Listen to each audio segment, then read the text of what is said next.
खुश कैसे रह जाए। सवाल सीधा सीधा ये है कि हम खुश क्यों नहीं रहते, हम क्यों दुखी रहते हैं, क्यों लाइफ इतनी बुरी है और इतनी परेशानियां हैं, क्यों हमें खुशी नहीं मिलती और खुशी के चक्कर में ना जाने क्या क्या करते हुए हम दुखी ही क्यों होते हैं। और लोगों को सीधा सीधा वाला कि हम दुखी ही क्यों होते हैं, हम हमेशा खुश क्यों रह सकते हैं।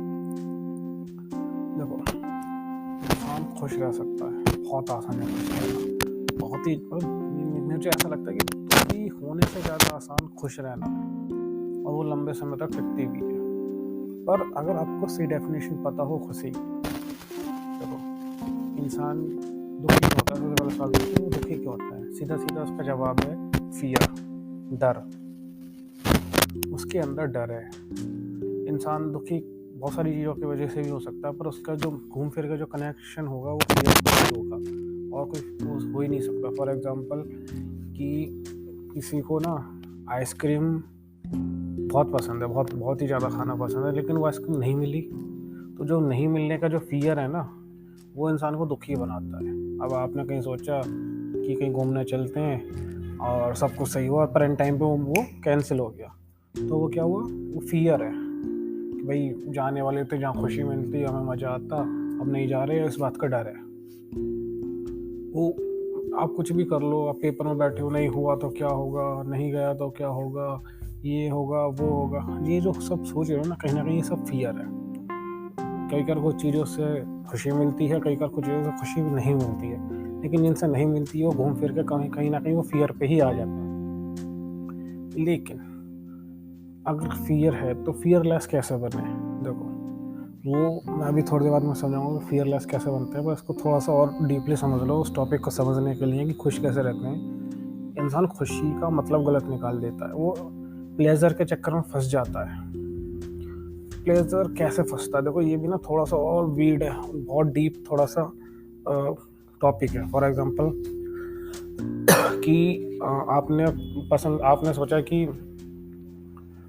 मैं ये घूमने जाता हूँ और वहाँ पे ना मुझे और वो जगह है और वहाँ पे ना स्विमिंग पूल है, समुंदर है या पहाड़ी कुछ भी है कि वहाँ जाऊँगा और मुझको बड़ी खुशी मिली है। क्या वो प्लेजर है। आप किसी चोटी पे बैठ के जाके वहाँ खुशी मिल रही है, अब आपका दिमाग ना जैसे थॉट आ जाएंगे इसके नीचे, जैसे इसमें थॉट मिक्स हो जाएगा, जैसे थॉट का फिल्टर लग जाएगा कि वाह कितनी बढ़िया खूबसूरत जगह है, अब ना मैं दोबारा आऊँगा यहाँ पे। लेकिन आप जब दोबारा आओगे ना उस जगह पे, तो वो खुशी कभी रहेगी नहीं। वो जो पहला वाला मोमेंट होता है ना वो कभी नहीं आएगा, क्यों? क्योंकि आपके दिमाग ने उसको एज अ प्लेजर समझ लिया। लेकिन अगर ऐसा कुछ हो जाए कि आप जहाँ बैठे हो, जहाँ आप हो, आपको वैसी खुशी मिलती रहे, तो उसका भी जवाब है, वो आगे बताऊँगा, लेकिन इसे और समझो। ये जो प्लेजर होता है ना, ये बहुत बुरा होता है। ये एडिक्शन ही प्लेजर का बेस होता है कि पहले आपको वो सिगरेट पीने में मज़ा आ रहा होता है, शराब पीने में मज़ा आ रहा होता है, और फिर वो धीरे धीरे धीरे धीरे कब आपकी आदत लग जाती है पता भी नहीं चलता है। मतलब ना कि इसको घर में टिकने की आदत नहीं है कि वो बाहर ही घूमता रहता है। क्यों? क्योंकि उसे पता है कि बाहर प्लेजर्स मिलेंगे, बाहर 10 लोग मिलेंगे। घर में क्या, घर में रहूँगा तो माँ बाप सुनाएंगे, भाई मारेगा, कुछ भी हो सकता है, तुम्हारा घर क्या पता आतंकवादियों का चल रहा हो मामला। लेकिन ये सब जो होता है, फियर भी कहीं ना कहीं इंस्टा प्लेजर की वजह से ही क्रिएट होता है। फॉर एग्जांपल कि आपका मान लो एक ही दोस्त है इस दुनिया में, और आप उसमें ऐसा बहुत सारे, पर एक ही परमानेंट दोस्त होता है, जैसे एक या दो, आप उसके साथ जा रहे हो कि भाई चल सिगरेट पीने चल रहे हैं। आप घर से निकले और उसने फोन आया कि भाई मैं नहीं जा पाऊंगा, तू चला जा, मेरा तो ना प्रॉब्लम हो गई ये। अब आप इसलिए सिगरेट पीने जा रहे हो, लेकिन आप वो उस तरीके से खुश ही नहीं रह सकते, उस तरीके से खुश रह ही नहीं पाओगे जब अपने दोस्त के साथ रहते। आप वो दुखी है, आपका फियर क्या है कि मेरा दोस्त मेरे साथ नहीं जा रहा। लेकिन अगर कुछ ऐसा हो जाए कि जहाँ आप 24 घंटे खुद अपने आप में खुश रहो, खुद अपने आप में किसी की ज़रूरत ही ना हो, और जो आपको ना ही सक्सेस से फ़र्क पड़े ना ही फेलियर से। फॉर एग्जांपल कि अगर आपकी लाइफ में कुछ भी हो रहा है, अगर आपको जो चीज़ पसंद है वो मिल रही है, लेकिन आपको फिर भी उससे खुशी ना मिले, और जो आपके पास है और वो चला भी जाए तो उससे दुख भी ना मिले, मतलब खुशी भी ना मिले और दुख भी ना मिले, ये जो स्टेट होती है ना, ये सबसे पावरफुल स्टेट होती है। ये कहा जाता है कि जिस इंसान ने ये स्टेट अचीव कर ली उसको कोई नहीं हरा सकता। फिर वो खुशी क्या चीज़ है और सक्सेस और पैसा क्या चीज़ है, वो सारी चीज़ें हासिल कर सकता है अपनी दुनिया के अंदर। पर इसको ना अचीव करना थोड़ा सा मुश्किल है। वो कैसे? क्योंकि आपको अपने माइंड को स्टेबल बनाना पड़ेगा, अपने माइंड को बताना पड़ेगा कि ये सारी चीज़ें बेकार हैं। और वो चीज़ें माइंड कब समझेगा, जब माइंड को ये वास्तव में इन डीप रियलाइज हो जाएगा कि एवरीथिंग इज ए टेम्परेरी, कुछ भी कभी भी हमेशा के लिए नहीं रहता। जब ये चीज़ आपको समझ में आ जाएगी ना, कोई भी चीज़ कभी हमेशा के लिए कभी परमानेंट नहीं है, तब आप जिन चीज़ों के सब दुखी हो रहे थे ना, वो चीज़ें आपको दिखने लग जाएंगी। फॉर एग्जांपल, आप दोस्त की वजह से दुखी हो, पता चले कि अब वो दोस्ती नहीं रहने वाला किसी समय पे, तुम छोड़ो वो प्लेनेट, जिस प्लेनेट पर रह रहे हो अर्थ यही नहीं रहेगी, वो सन, आज जो सन है वो सन नहीं रहने वाला, तो फिर किस बात की खुशी और किस बात का अपनापन। ये जो तुम्हारे अंदर मैं है ना, मैं, ये सही भी है और ये गलत भी है। वो कैसे? ये जब आपको, अगर आप ये देखो ना कि सारी चीज़ टेम्परेरी है, कुछ भी परमानेंट, कुछ भी आज जो आपको बहुत बड़ा सक्सेसफुल दिख रहा है, कल उसकी जगह कुछ और, कोई और होगा, और उसकी जगह कोई और होगा, लेकिन रहेगा कौन? जो हमेशा परमानेंट है वो हो आप, वो हो मैं कौन है? सबसे बड़ा सवाल है कि अब ये मैं कौन है जो हमेशा रहने वाला है। देखो, मैं ना थोड़ी सी स्पिरिचुअल बातें करने वाला हूँ उसके अंदर, ये समझाने के लिए कि उस स्टेट में रहकर कितनी खुशी मिल सकती है, आपको अंदाज़ा नहीं है। देखो, मैं का मतलब होता है भगवान, मैं का मतलब होता है जो हमें बना रहा है, जो हमें चला रहा है, जो गॉड है।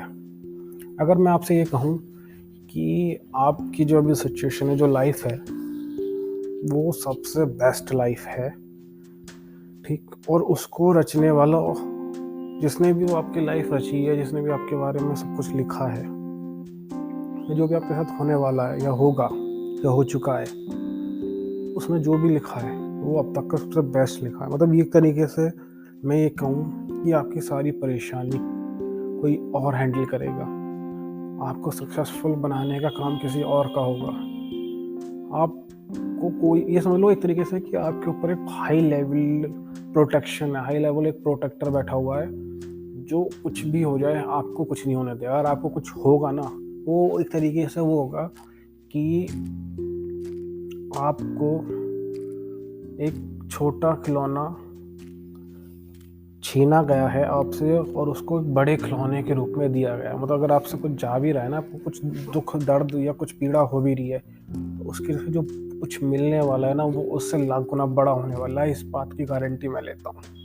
और मैं क्या लेता हूँ, आप खुद अपनी लाइफ को उठा के देख लेना, जो आपके पास से गया है क्या उससे ज़्यादा नहीं मिला क्या आपको? तो जो एंड में रहने वाला है ना, वो मैं हूँ, कि मैं रहूँगा हमेशा। और मैं भी अगर उसको और डीपली देखो ना, तो मैं भी नहीं रहने वाला। आफ्टर लाइफ ही कुछ होगा। अगर आपसे ये पूछा जाए सीधा सीधा कि अगर मरने के बाद आप क्या वापस इस पृथ्वी पर ये सब कुछ फिर से शुरू करना चाहोगे? आप फिर से वो 10वीं 12वीं और वही लड़ाई, वही दुख, वही पीड़ा, वही खुशी, वही प्लेजर, सब कुछ दोबारा से करना चाहोगे? तो आप जियोगे? आप आओगे, वापस आना चाहोगे? अगर बहुत सारे लोगों से पूछा जाए तो किसी का अलग अलग ओपिनियन होगा, हाँ भाई मैं वापस आना चाहूँगा। लेकिन जो समझदार होगा, जिसको थोड़ा सी भी मेरी इन बातों को समझ में आया होगा कि कुछ भी परमानेंट नहीं है, वो कभी इस पृथ्वी पर लौट के नहीं आना चाहेगा। वो कहेगा कि बस बहुत हो लिया, मैं जी लिया। After life make sense of pleasure, ये बोलो सेंस ऑफ पीस में रहना चाहूँगा। वो जो बोलते हैं ना, ये कहा जाता है कि कुछ रिसर्चर के हिसाब से कि मरने के बाद जो कुछ बचता है ना, वो खुद ही बचती है, सिर्फ खुद के होने का ही एहसास होता है।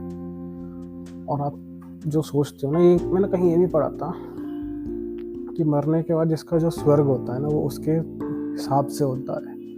तो अगर आपने सोचा कि मैं मरने के बाद मैं ऐसी जगह जाऊँगा, तो आप वास्तव में वैसी ही जगह जाओगे। समझ रहे हो? तो अगर, और रही थोड़ी सी ना मटेरियल लाइफ देखो, थोड़ा सा ना मंदिरों में जाओ, भगवानों को देखो, वहाँ की ना वाइब भी अलग होगी, और वहाँ से जो खुशी मिलेगी ना, वो थोड़ी सी अलग होगी। उसमें कुछ ऐसा होगा जो किसी और में नहीं होगा।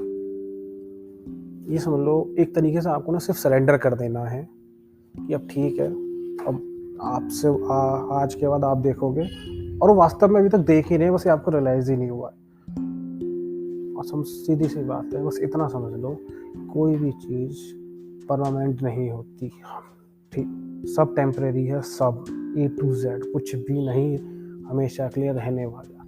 तो फिर जब कुछ हमेशा के लिए रहने ही नहीं वाला, तो फिर खुश अपने आप में रहो ना। ठीक है, अगर आपने आप वो ना, देखो एक दिन में अचीव नहीं होगा, पर होगा ज़रूर। आपने मेडिटेशन, अपने आप को बेहतर बनाने की सोचो। जितना आप अपने आप को बेहतर बनाओगे, जितना आप अपने ऊपर काम करोगे, उतना ज़्यादा आप खुश रहोगे, उतना ज़्यादा जो समझ लो ना कुछ नहीं है भाई, तो सब खराब है और एक दिन सभी मिट जाना है। जिस सक्सेस के पीछे मैं भाग रहा हूँ, वो वहाँ जाके पता चलेगा ना, कुछ भी नहीं मिलेगा। और मिल भी गया ना, वो ज़्यादा देर टिकने नहीं वाला, क्योंकि वो जो इंस्टा प्लेजर होता है ना, जो ग्रीड होती है, वो सब वो कुछ देर के लिए ही टिकती है, बार बार रिपीटेबल में वो ग्रीड भी चली जाती है। और बचता क्या है, वो मैं बचता हूँ। मैं कौन? मैं भगवान। मैं ये नहीं कह रहा अपने आप को भगवान मानो, मैं मतलब ये होता है कि superior this planet, I am superior for this whole thing. मैं नहीं कह रहा कि खुद को भगवान मानो, लेकिन जिसने आपको बनाया, जिसने वो सब कुछ रचा है, उसने आपको भी हमेशा के लिए नहीं बनाया, उसने खुद को भी हमेशा के लिए नहीं बनाया। ठीक, जो साउंड ऑफ साइलेंस होता है ना, वो सबका, अगर वो बेस है ना आपका, अगर वो पकड़ लिया, सब शांति समझ में आ गई, तो खुशी अपने आप बन जाएगी। और लेकिन अगर उसे एक लेवल नीचे भी जाओ ना, तो ग्राउंड लेवल भी हटा दो, कोई साइलेंस ही नहीं, कोई साइलेंस भी हमेशा नहीं रहने वाली। जब कुछ रहने ही नहीं वाला, तो दुख किस बात का? छोड़ो ना, जो होगा देखा जाएगा। क्या ही होगा, किस बुरे से बुरा क्या ही हो सकता है किसी के साथ, ये ज़्यादा क्या ही बुरा हो सकता है। देखा है ना, हमेशा लोगों के पास चॉइस होती है कि आपको लाइफ में कहाँ जाना, हमेशा चॉइस होती है, हमेशा। ठीक, आप बस डिसीजन लेने की एबिलिटीज़ होनी चाहिए।